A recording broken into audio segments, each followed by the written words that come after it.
अस्सलाम वालेकुम, I am from विबियास consultant. आज 3 अगस्त 2026 की मॉर्निंग न्यूज़ के कुछ हाइलाइट्स आपके साथ शेयर किए जा रहे हैं, जिसमें इंटरनेशनल लेवल पर ऑयल प्राइसेस में कमी देखी गई क्योंकि मिडल ईस्ट टेंशंस कम होने की उम्मीद बढ़ गई है। मार्केट पार्टिसिपेंट्स को उम्मीद है कि अगर रीजन में स्टेबिलिटी आती है तो क्रूड ऑयल सप्लाई पर प्रेशर कम होगा। इस वजह से ऑयल प्राइसेस नीचे आए, जो ग्लोबल इन्फ्लेशन और एनर्जी इंपोर्टिंग कंट्रीज़ के लिए पॉजिटिव सिग्नल है।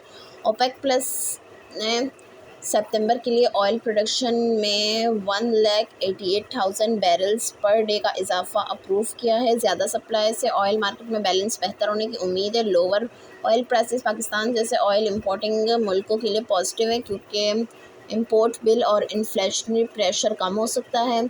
इसके बाद एफपीआर ने जुलाई का टैक्स कलेक्शन टारगेट क्रॉस करते हुए ₹30 बिलियन एक्स्ट्रा रेवेन्यू कलेक्ट किया। ये गवर्नमेंट की रेवेन्यू कलेक्शन परफॉर्मेंस में इम्प्रूवमेंट को शो करता है और फिस्कल डेफिसिट कंट्रोल करने में मददगार हो सकता है।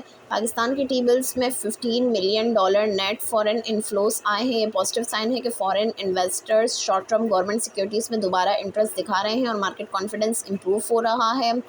इसके अलावा private sector credit financial year 2026 में ₹11.38 ट्रिलियन तक पहुंच गया है। बैंक की तरफ से प्राइवेट सेक्टर को फाइनेंसिंग बढ़ने से बिजनेस एक्टिविटी और इन्वेस्टमेंट को सपोर्ट मिल रहा है। क्रेडिट ग्रोथ इकोनॉमी के एक्सपेंशन के लिए पॉजिटिव इंडिकेटर है। इसके अलावा पाकिस्तान के पेट्रोलियम रिफाइनरी सेक्टर में से फाइनेंशियल ईयर 2025 और 2026 में डिविडेंड रिपेट्रिएशन में रिकवरी देखी गई है। ये फॉरेन इन्वेस्टर्स के कॉन्फिडेंस और सेक्टर की प्रॉफिटेबिलिटी इम्प्रूवमेंट का सिग्नल है। ईरान सोर्सेज के मुताबिक ईरानियन ऑयल स्मगलिंग में 60% रिडक्शन हुई है। लीगल पेट्रोलियम चैनल्स को सपोर्ट मिल सकता है और गवर्नमेंट की रेवेन्यू कलेक्शन बेहतर हो सकती है।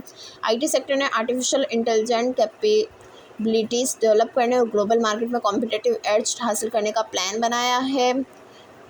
स्टील इंडस्ट्री के लिए टैक्स कलेक्शन को पावर कंजम्पशन के साथ लिंक किया जा रहा है।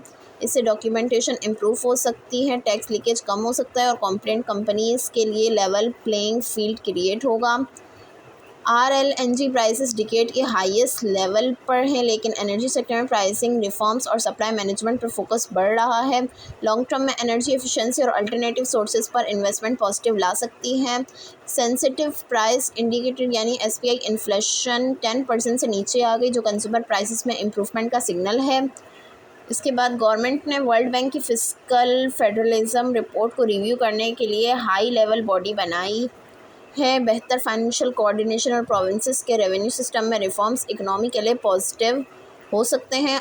ओवरऑल जो है पाकिस्तान इकनॉमी के लिए जो फिस्कल इम्प्रूवमेंट, फॉरेन इन्फ्लोस और business credit growth positive indicators हैं।